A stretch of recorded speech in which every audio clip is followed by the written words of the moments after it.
Hello বন্ধুরা, শুভ সন্ধ্যা। আজকে আবার চলে এলাম তোমাদের কাছে একটা নতুন বিষয় নিয়ে। যদিও বিষয়টা নতুন নয়, কয়েকদিন ধরেই চলছে। এখন সেটা ব্লাস্ট আউট হচ্ছে। কি বিষয়টা একবার দেখেই নাও।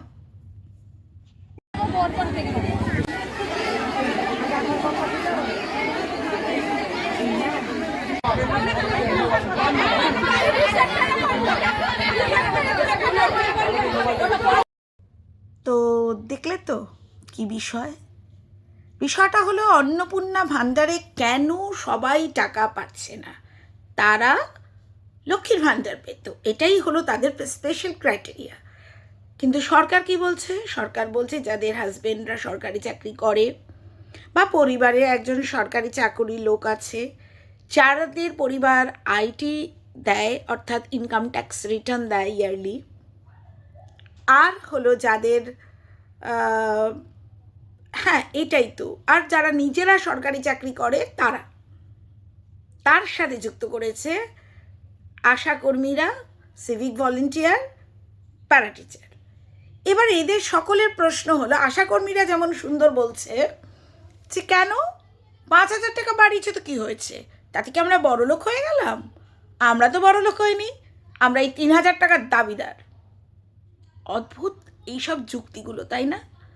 আর কিছু কিছু মহিলা রীতিমতো পথ অবরোধ করে বলছে দিতে হবে, অথচ গিয়ে খোঁজ নিয়ে দেখুন তাদের বাড়ির অবস্থাটা, মার্বেল ফ্লোর, ঝাঁ চকচকে। এই টাকাটা তাদের কাছে জাস্ট ফর এন্টারটেনমেন্ট, যেটা অলরেডি প্রিভিয়াস সরকার তাদেরকে অভ্যাস করে দিয়ে গেছে। কেউ যদি একবার আরামকে দ্বারায় শুতে অভ্যস্ত হয়, সে কি আর খাটিয়াতে শোবে? ব্যাপারটা অনেকটা সেরকমই হয়ে গেছে। কিছুতেই তারা মেনে নেবে না, উল্টে নতুন সরকারকে গালমন্দ করা থেকে সে যা যা করা সারা করছে, তাতে আমার কিছু এসে যায় না, আমার বা আপনার কারো কিছু এসে যায় না। কিন্তু আমার প্রশ্নটা এখানে, কোন কারণে আমি কথাগুলো বলছি? কথাগুলো বলার একটা কারণ হলো, এই টাকাটা সরকারেরও না।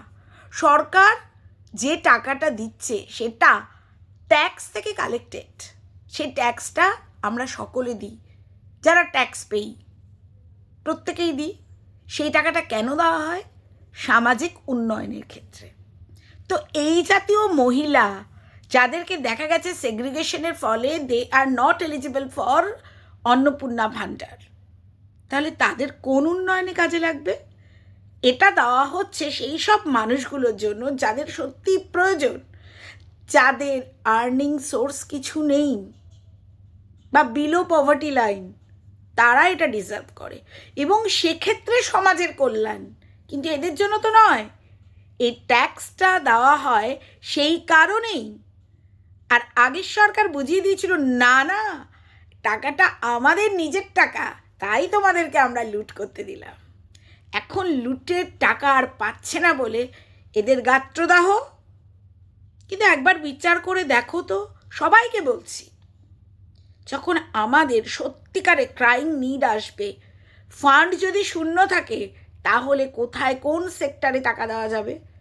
প্রত্যেক এতজন যদি চাহিদাদার হয়, যাদের অলরেডি আছে, খেতে পায় না তারা এমন নয়, কিন্তু তারা কি বলছে? সরকার আসার আগে বলেছিল সবাই পাবে। আরে ভাই, সব সরকারেরই একটা নির্দিষ্ট রূপরেখা থাকে। কারা পাবে? যাদের প্রয়োজন। আর যাদের প্রয়োজন নয় তারা কিসের জন্য? এটা কি এন্টারটেনমেন্ট পারপাস?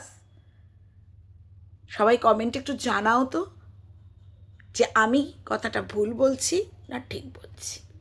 জানি প্রচুর নেগেটিভ কমেন্ট আসবে, তাতে আমার কিছু এসে যায় না, কিন্তু একটা স্ট্রাকচারাল কনক্লুশন আসবে।